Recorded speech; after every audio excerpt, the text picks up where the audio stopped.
2024 வெளியான படங்களில் கேரளா பாக்ஸ் ஆஃபீஸில் ஹிட் அடித்த அதர் லாங்குவேஜ் திரைப்படங்கள் எது அப்படிங்கிற பட்டியல் வெளியாகிருந்தது.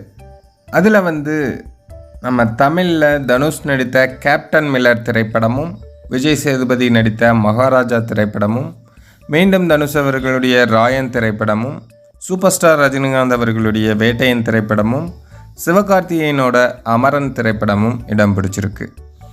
தமிழ் படங்களில் பொறுத்தவரையும் எல்லார் படமும் இடம் பிடிச்சிருக்கு. ஆனால் நம்ம கெரியரோட உச்சத்தில் இருக்கிற அண்ணாவோட படம் மட்டும் இதில் இடம் பெறலை. என்னடா அது விஜயண்ணாவோட கோட்டை கேரளா அப்படிம்பாங்க, அந்த கோட்டையிலேயே கோட் திரைப்படம் இடம் பெறலையா ஹிட் லிஸ்ட்டில் அப்படின்னு தான் இப்போ எல்லோரும் ஆச்சரியமாக பார்க்குறாங்க. கேரளாவில் மட்டும் இல்லை, கோட் திரைப்படம் மற்ற மாநிலங்கள் எங்கேயுமே லாபத்தை கொடுக்கல. எல்லாருக்குமே ஒரு மிகப்பெரிய நஷ்டம்தான். இதை அந்த படம் வெளியாகும் சமயத்திலேயே நம்ம பார்த்தோம். கேரளா, ஆந்திரா, கர்நாடகா, ஹிந்தி அப்படின்னு எல்லா இடங்கள்லையுமே கோட் படத்துக்கு ஒரு மிகப்பெரிய நஷ்டம் தான் ஏற்பட்டிருக்கு. இருந்தாலும் கேரளா பாக்ஸ் ஆஃபீஸ்லையாவது கொஞ்சம் ஹிட் அடிச்சிருக்கலாம். ஏன்னா கேரளா அண்ணனோட கோட்டை, அங்கேயே படம் ஹிட் லிஸ்ட்டில் வரல அப்படிங்கிறது வருத்தமான விஷயந்தான்.